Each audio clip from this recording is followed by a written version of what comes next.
அன்னைக்கு பார்த்தீங்கன்னா, ஹஸ்பண்ட் வீட்ல தான் இருந்தாரு. ஸோ வந்துட்டு காலையில பிரேக்ஃபாஸ்ட்டுக்கு பாப்பாக்கு கூழ் குடுத்துட்டு, எங்களுக்கு இட்லி பண்ணிட்டு, சாம்பார் மதியத்துக்கும் சேர்த்தியே காலையிலேயே சாம்பாரும் வச்சுட்டேன். ஸோ சாம்பார இனி பொரியல் தனியா என்ன பண்றது? அப்படின்னு யோசிச்சுட்டு, சரி டக்குன்னு ஃபிஷ் வாங்கிட்டு வந்து ஃபிஷ் ஃப்ரை பண்ணிக்கலாம். சாம்பாருக்கு நல்லாயிருக்கும் அப்படின்னு தோணுச்சு. அதனால போய் வாங்கிட்டு வந்துட்டு, நான் ஒரு 1 ஹவர் ஃப்ரீசர்ல வந்து மசாலா போட்டு வச்சுட்டேன். அதுக்கப்புறம் எடுத்து ஃப்ரை பண்ணா ரொம்ப சூப்பரா இருந்தது.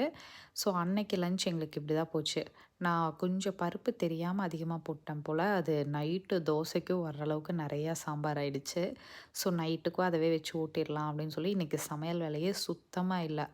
ஸோ ஈவினிங்க்கு மேல பார்த்தீங்கன்னா, பாப்பா, நான் 3 பேருமே கொஞ்ச நேரம் தூங்கி எந்திரிச்சோம். ஒரு 5:30 அந்த மாரி தூங்கி எந்திரிச்சுட்டு ஒரே ஆட்டம் தான் அந்த அன்னைக்கு ஃபுல்லாவே, டே ஃபுல்லாவே பாப்பாவும் நானும் பயங்கரமா விளையாடிட்டே தான் இருந்தோம். ஈவினிங் மேலலாம் பார்த்தீங்கன்னா, அவங்க அப்பாவும், பாப்பாவும் சேர்ந்துட்டு பயங்கர லூட்டி.